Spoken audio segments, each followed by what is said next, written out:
What's up, guys? It's September 11th, 2023. Do the MES breakdown. We're going to start off with yesterday's context. Where is yesterday? Yesterday, Bulls have a very strong first bar. We push higher. Bears get a triple top lower high, and we sell back into the close, but Bulls pick up the price. We close above the EMA. Today's price action. Bulls get a huge gap up and a continuation with bar one.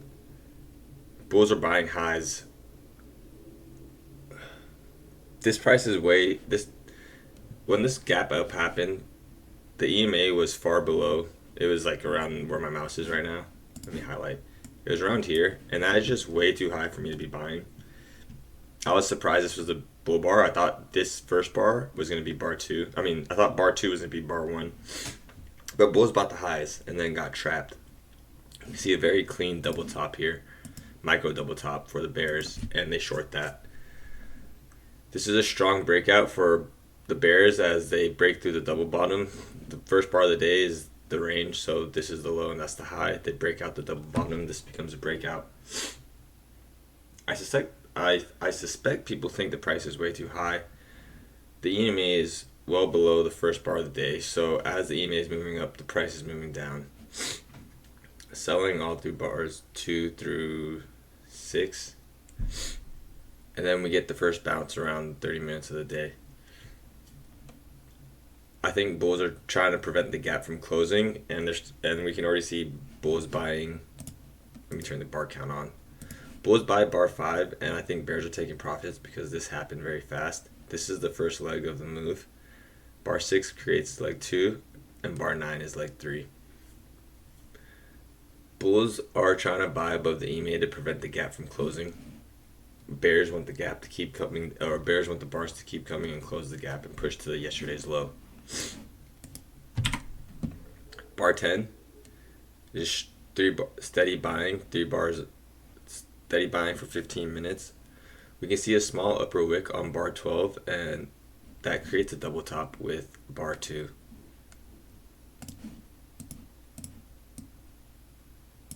I'm going to do these red because they're bearish price action things. A little less confusing. That creates a double top. Bears are keeping this gap open. The gap I'm looking at is here. This tells me that we could trend lower. Bulls also have a gap down here. Bar 13 sells off. The market sees bar 2 as a double top of bar 11, and bar 12 we sell off, creating another leg down. This was the first leg down. We can see the pullback, but then as the day develops, bars 12 and 14 become the second leg down. Bulls get a small bounce, and bars 17 through 20 we sell for a third leg down. That's 3 pushes down, and typically the third flag fails. Bars 21, we can see Bulls make money again. The first time Bulls made money was bars 10 through 12, so it's okay to buy. This would be a hard bar to catch because it's the first time Bulls are making money, but they made 10 points. This should be alarm setting off that it might not be a bear trend day because Bulls don't make money in a bear trend day. Now the whole market has seen Bulls have made money today. They want to buy again. Bar 12 is not a bad buy. Three bars in one direction could create a trend, but since we are in a range, it's buying at the top of a range. I bought bar 12 and had to buy again lower. So just as I did, other people are doing that. Other Bulls are doing that, and they could be getting out at the halfway mark. I held. Look at this bar, how it closes right below the halfway mark. The Bulls who bought on top of bar 12 bought on top of bar 21, and we got out at the 50% level. Most Bulls did. The market is in a trading range environment. Twice the Bulls have made money, and the Bears are making money. Bars 24, profit taking. 25 is a reversal. 26 is a failed reversal. 27 is a push below the EMA. Bears want the price to keep falling to close the gap. Bar 28 is the minimum Bears need for a breakout to continue, but bar 29 traps everyone who got short.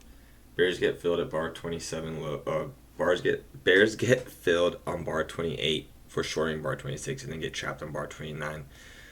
Bar 31 gives them a relief.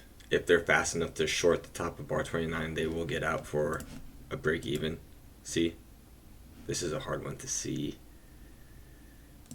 So hold on. The way we find break even trades, bears go short here, right? They go short one tick, and then they go short again here. And look at the blue line is the 50% line. So look, bears go short here, short, and they get out at this bounce around the 50% level. That's how they save money. Now bears are out the market, and we have a reversal pattern. This is looking good for the bulls. The reversal pattern is a head and shoulders. I don't really say like, oh, head and shoulders, let me get long. I'm just saying a head and shoulders is a lower high, a lower low, and then a higher low. Here is the head and shoulders, and there's nested patterns within this, but we trade the context. We don't really care what the pattern is. It's the context behind the pattern. Bar 31, bullish pressure on the EMA, and bar 32 is a breakout trade. We break out of this mini range, and then we come back for break and pullback. Here is the retest. Maybe you could say it's here. It doesn't have to be perfect. This area, you guys see it. Bar 34 is a pullback, and bar 36 confirms the breakout. Bulls are buying now. Two of the best looking bars at the bottom of a range tells me this is not an exhaustion, but a move is about to take place. We see another two leg pullback. One leg, two leg, go. One leg, two leg, go. High probability for second leg. Bar 39 is a good buy. Bulls are trying to make this is a high one, and I think so. High one and a push up, and then bar 41 is a pullback, and that makes bar 42 a high two. If I'm counting that correctly, that also creates a double top. The difference between this double top and this double top is that this is in a downtrend and we're overpriced. So bears see this and want to sell.